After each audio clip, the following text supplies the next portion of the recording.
Coucou tout le monde.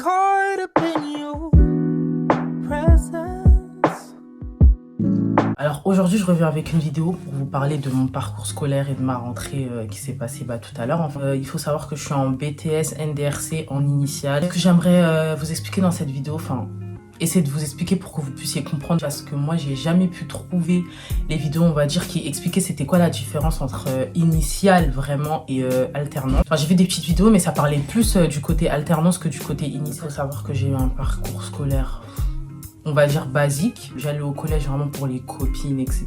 Vraiment. Non, mais déjà, juste à partir de la CM2, en fait, je crois que j'allais à l'école pour les copines. Et du coup, je suis arrivée au collège, ça empirait, en fait. J'aimais plus parler avec mes copines, écouter toutes les histoires et tout. Je préférais ça que travailler et avoir des bonnes notes. Voilà, vous voyez. Arrivée en quatrième, pour me faire passer, c'était compliqué. Je devais faire des lettres et pour convaincre la directrice ou le CPE de me laisser passer en classe supérieure. Du coup, je suis passée en troisième. En troisième arrive le brevet. Alors, faut savoir qu'en troisième, j'ai tellement pas travaillé, alors que je savais très bien ce qui m'attendait. En troisième, j'ai tellement pas travaillé. Franchement, j'ai rien foutu. Et du coup, moi, je m'étais mis dans la tête que j'aurais pas mon brevet. Mon brevet, c'est mort. Déjà même, je crois que tout le monde croyait que j'allais pas avoir mon brevet. Je vous ai spoil, et je l'ai eu mon brevet, mais à cette époque, je pensais que j'allais pas avoir mon brevet parce que je travaillais tellement pas. Pourtant, je savais que je travaillais pas et qu'il fallait que je travaille, mais je sais pas pourquoi je me mettais pas au travail. C'est vraiment à la période du brevet que je me suis mis à travailler en fait. J'ai commencé à réviser un peu, vraiment. Parce que déjà, je révisais pas du tout de base, mais là, au brevet, j'ai révisé un peu. Et le brevet, je l'ai eu avec mention assez bien, voilà. Dites-vous que j'avais rien foutu de l'année, mais j'ai quand même eu mon brevet avec une petite mention. J'avais eu un problème parce que moi, je voulais aller en général. Donc déjà, je foutais rien, mais je voulais aller en général. Il m'avait dit que la générale, ça va pas être possible. C'est soit tu vas en professionnel, soit c'est mort. Quand il m'avait dit ça, j'étais grave triste. Je commençais vraiment à avoir des regrets. Pourquoi j'ai pas travaillé et tout. Mais oui, il fallait travailler en fait. J'ai fait une bonne lettre, etc. Ce qui fait que je suis passée en seconde générale.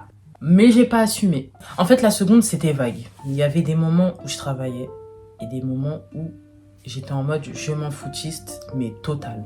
À la fin de la seconde, du coup, j'avais demandé une seconde... j'avais redemandé encore une seconde générale. Alors que je savais très bien que la générale, elle n'était pas faite pour moi. Mais vous comprenez, la générale... avant, quand t'allais en générale, t'étais intelligent. Quand t'allais en pro, t'étais bête. Voilà, clairement, c'était ça. Sauf que non, en fait, c'est pas du tout comme ça que ça se passe. Du coup, je voulais tellement aller en générale que je mettais générale tout le temps. Sauf que ça m'a piégée. Vous voyez, il y avait deux options. Tu pouvais mettre général en premier choix. Et je pense que tu pouvais mettre pro au cas où, vous voyez. Sauf que moi, j'ai même pas mis pro au cas où. Tellement j'étais sereine, tellement dans ma tête, je savais que j'allais aller en général, tellement j'étais sûre. J'avais pas mis pro en deuxième option, genre... pour moi, c'est genre... Sauf que je suis arrivée du coup au conseil de classe et les profs ils ont dit que c'était mort. Qu'ils allaient pas me laisser passer en général, genre c'était mort des morts. Et moi, ma phobie, c'était de redoubler. Moi, fallait pas me parler de redoublage, je voulais rien savoir par rapport à ça, tu me fais pas redoubler. Il m'avait demandé de choisir du coup la professionnelle où je voulais aller. Moi, je savais pas trop quoi faire. Je voyais des filles qui étaient en ASSP. Je voyais beaucoup de filles qui allaient en ASSP. J'avais fait mes petites recherches et je me suis dit bon, pourquoi pas. Sauf que dans mon lycée, il y avait pas de place. Parce que j'étais pas prioritaire vu que je venais de... Enfin, moi j'allais en première et les prioritaires c'était les secondes. Du coup, il y avait 0 place. Donc je me suis retrouvée d'un coup sans école. Voilà, j'avais pas d'école. J'ai commencé à chercher des écoles. Un jour, mon école où j'étais, elle m'a appelée, elle m'a dit « Rose, on t'a trouvé une école dans la filière que tu voulais. » Je me suis dépêchée, je suis partie dans mon établissement. Et le jour même où je me suis déplacée, parce que j'étais partie le matin, ils m'ont dit « Va à ton école pour t'inscrire. » Du coup, j'étais en ASSP. Première année, il y a eu le confinement, donc les cours en ligne, etc. Après le confinement, les notes comptaient pas trop. Je suis passée en terminale sans problème et la terminale, ça a été une transformation.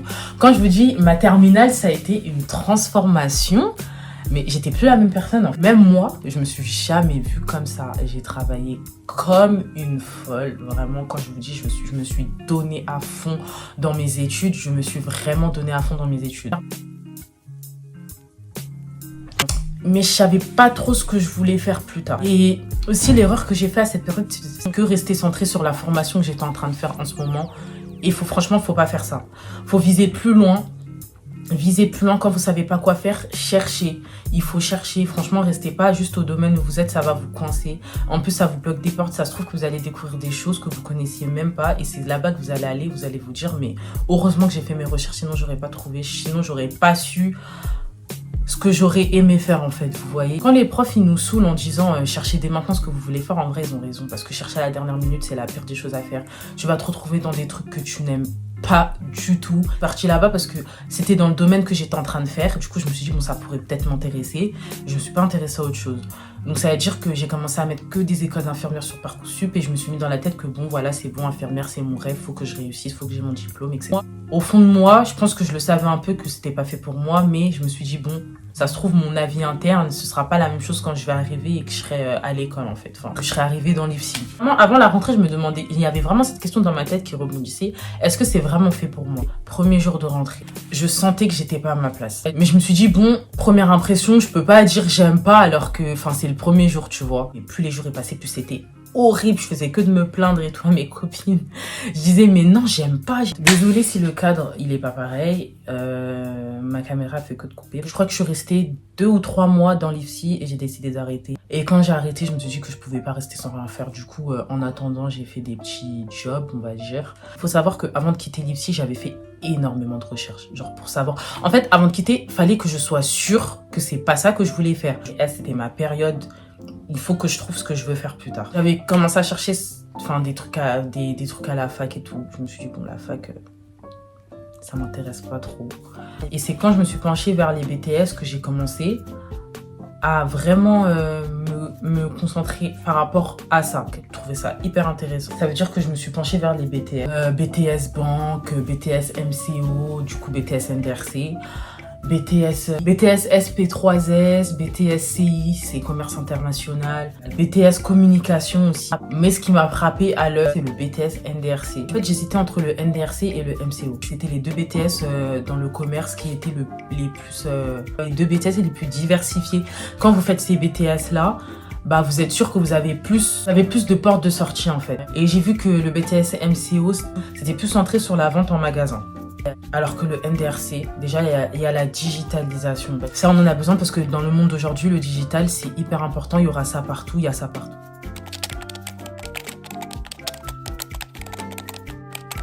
Initiale ou alternance. Il faut savoir que moi, au début, je souhaitais le faire en alternance. Donc, tout l'été, j'ai cherché une alternance. Je n'ai rien trouvé. J'en ai passé des entretiens. J'ai envoyé beaucoup de CV, beaucoup de lettres de motivation. Et c'était interminable. Mais ça n'aboutissait à rien. Ça a jamais abouti. On m'a jamais recontacté. Est-ce que, du coup, c'est un signe pour que je reste en initiale au lieu de faire de l'alternance? Du coup, je me suis dit, j'ai de la chance, Dieu merci. J'ai mis un plan B. Parce que moi, au début, je comptais faire de l'alternance pour sûr, mais j'ai eu un plan B. Je me suis dit, je vais quand même m'inscrire sur Parcoursup et demander des écoles BTS en initiale, en BTS NDRC en initiale. Sur Parcoursup, j'ai été prise. Je suis partie m'inscrire. C'est quand je suis arrivée en classe et qu'ils ont commencé à expliquer le BTS NDRC en initiale, parce que moi, dans ma tête, je me disais que j'allais commencer en initiale et si je trouvais une alternance, j'allais partir d'une initiale pour aller faire de l'alternance. Sauf que maintenant, je ne veux plus du tout faire d'alternance. Je préfère largement rester en initiale. Déjà, je suis une personne qui veut continuer ses études. Ça veut dire que l'alternance pourrait être bénéfique. Dans tous les cas, l'alternance est bénéfique parce que de l'expérience dans le monde du travail, ça c'est sûr et certain. En fait, je vais vous expliquer la différence entre le BTS NDRC en initiale et le BTS NDRC en alternance. Si vous êtes une personne qui souhaite avoir une rémunération, qui souhaite travailler directement après votre diplôme, il faut aller en alternance. Parce que grâce à l'alternance, en fait, vous pourrez facilement vous introduire dans le monde du travail. Et en plus, c'est possible que l'entreprise où vous faites votre alternance, elle vous prenne en CDI ou elle vous embauche, en fait, pour du long terme, vous voyez. Donc, si vous souhaitez travailler directement, je vous conseille largement de faire de l'alternance. Il faut savoir que quand vous faites de l'alternance, du coup, vous n'avez plus de vacances scolaires, c'est des congés payés. Donc, je pense que c'est 5 semaines, si je dis pas de bêtises. Oui. 5 semaines de congés payés dans l'année. Donc c'est pour ça que souvent on dit, quand t'es en alternance, t'as pas de vacances. Enfin, ça dépend du rythme de l'école, mais par exemple, c'est 3 jours à l'école et 2 jours en entreprise ou 2 jours en entreprise et 3 jours à l'école. Voilà. L'alternance, tu commences pas l'école si t'as pas trouvé de patron. Donc c'est pour ça qu'il faut s'y prendre super tôt. Vraiment super tôt. Au cas où, maintenant en initiale, c'est plus pour les personnes comme moi qui veulent encore être cadrées, qui savent pas trop ce qu'ils veulent faire. On sait ce qu'on veut faire du coup, vu qu'on connaît le domaine, enfin on sait dans quel domaine on veut travailler, mais plus précisément dans quel lieu et dans quel secteur. Si on ne sait toujours pas, vaut mieux aller en initiale aussi parce qu'on a des profs voilà, qui vont nous suivre et nous aider à trouver ce qu'on veut faire. Voilà. En plus, il faut savoir aussi qu'en initiale, en tout cas le lycée où je suis, Chaque mercredi, il y a des journées professionnelles, on peut appeler ça. Il y aura des activités, ça veut dire que des fois, on ira dans des salons. On fera des activités pour apprendre à se découvrir nous-mêmes, ce qu'on aime et ce qu'on n'aime pas. En initial, en tout cas, ce que je sais, c'est qu'il y a des contrôles toutes les semaines, je pense. Niveau emploi du temps, bah, c'est comme au lycée. Ça va de 8h à 18h. Initial, voilà, c'est pour être cadré. Si tu veux continuer tes études plus tard, surtout. Si tu ne comptes pas travailler directement après l'école, je te conseille fortement de faire un BTS en initial. Après, tu peux aussi faire un BTS en alternance et continuer tes études. Donc voilà, moi, pourquoi je préfère le BTS en initial, c'est surtout parce que je compte continuer mes études plus tard. Je sais que je ne travaillerai pas tout de suite, directement après mon diplôme. J'ai besoin de mettre des choses dans mon CV.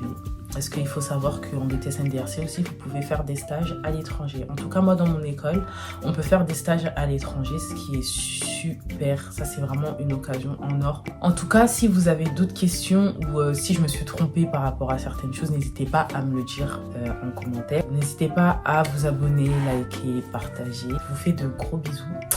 Et je vous souhaite une bonne rentrée à tous. Que Dieu soit avec vous pendant toute votre année scolaire. Et je vous souhaite aussi beaucoup de courage et une très très bonne rentrée. Bisous.